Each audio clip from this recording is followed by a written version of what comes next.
ബഹുമാനപ്പെട്ട റസൂലുള്ളാഹി സ്വല്ലല്ലാഹു അലൈഹി വസല്ലമ തങ്ങൾ അരുളി, നബി തങ്ങളുടെ ഒരു പ്രാർത്ഥനയാണ്, അല്ലാഹുമ്മ ഗ്ഫിർ ലിൽ ഹാജ് വലിമൻ ഇസ്തഗ്ഫറ ലഹുൽ ഹാജ്.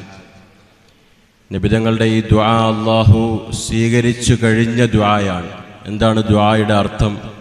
അല്ലാഹുവേ, നിന്റെ ഭവനത്തിലേക്ക് ഹജ്ജിന് വരുന്ന ഹാജിമാർക്കെല്ലാം നീ പുറത്തു കൊടുക്കണേ അല്ലാ.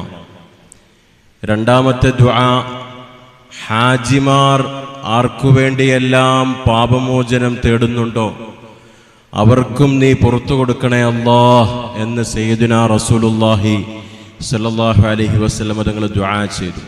അപ്പോൾ ഹാജിമാർ, ഹജ്ജിനു വേണ്ടി ഒരുങ്ങുന്ന ഹാജിമാർ, നിങ്ങളുടെ പാപങ്ങൾ അല്ലാഹു പുറത്തു തന്നിരിക്കുകയാണ്.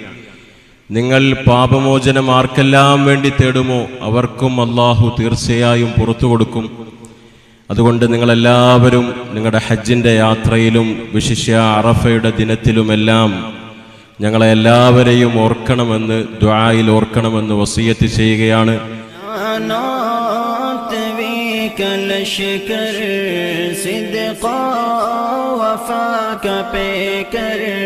ഉലമാ